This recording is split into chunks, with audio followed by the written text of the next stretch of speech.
Merci. L'ordre du jour appelle la question orale de Monsieur Loïc Hervé à la ministre de la Transition écologique et solidaire. Vous avez la parole. Merci Madame la Présidente, Madame la Ministre, mes chers collègues.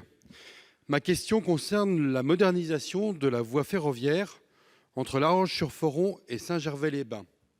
C'est un serpent de mer. Et quand j'ai déposé ma question, c'était pour attirer une énième fois l'attention du gouvernement sur la nécessité de moderniser cette voie dans cette vallée qui donne tant au pays par sa fréquentation touristique comme par la puissance de son industrie. Oui, elle donne beaucoup cette vallée, mais elle est fragile et vous le savez, Madame la Ministre, la question de la pollution de l'air y est particulièrement aiguë. Ces sujets ont été abordés avec le président de la République jeudi dernier sur place, en présence de vos collègues Élisabeth Borne et Emmanuel Wargon.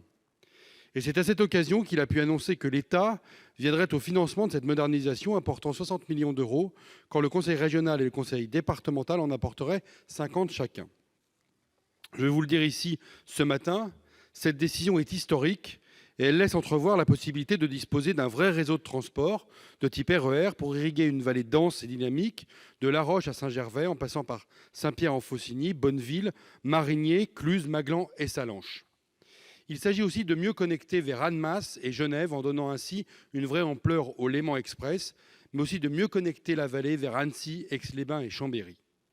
Madame la ministre, nous sommes impatients de voir la promesse présidentielle devenir une réalité tangible et nous avons besoin de savoir quand les études de SNCF Réseau vont pouvoir vraiment démarrer, les travaux pouvoir être réalisés et les trains enfin circuler. Je vous remercie. Merci.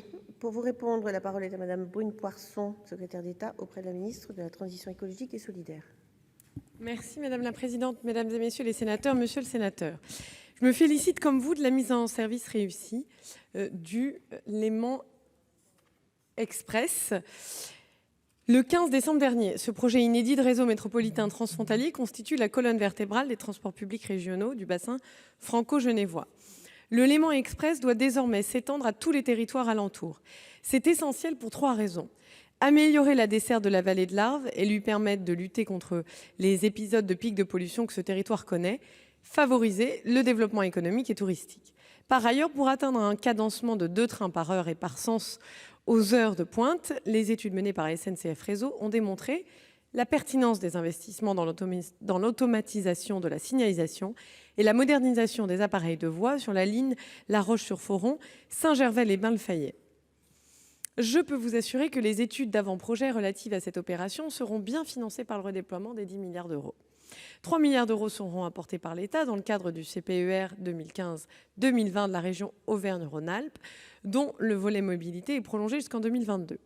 Par ailleurs, je vous confirme que la mobilité continuera jusqu'en 2022 de bénéficier de crédits chaque année au sein des CPER, puis au travers de nouvelles contractualisations à partir de 2023. Ces modalités permettront de respecter l'engagement réaffirmé par le Président de la République, consistant à mettre en service l'offre Léman Express dans la vallée de l'Arve à l'horizon 2025. Merci. Monsieur Loïc Hervé, vous avez la parole pour répondre à la secrétaire d'État. Merci Madame la Présidente. Madame la Ministre, je vous remercie pour votre réponse. Nous savons techniquement qu'il y a un sujet qui est le fait pour SNCF Réseau de réaliser non pas des études de préfiguration, mais les études opérationnelles qui vont permettre de faire les travaux. 2025, c'est très court comme délai pour faire des études lourdes et des travaux. J'ai bien entendu que l'engagement serait tenu. Sachez que nous serons extrêmement vigilants sur ce sujet parce que c'est quelque chose d'absolument vital pour notre vallée de l'Arve qui a besoin vraiment de changements, en particulier en matière de mobilité. Je vous remercie.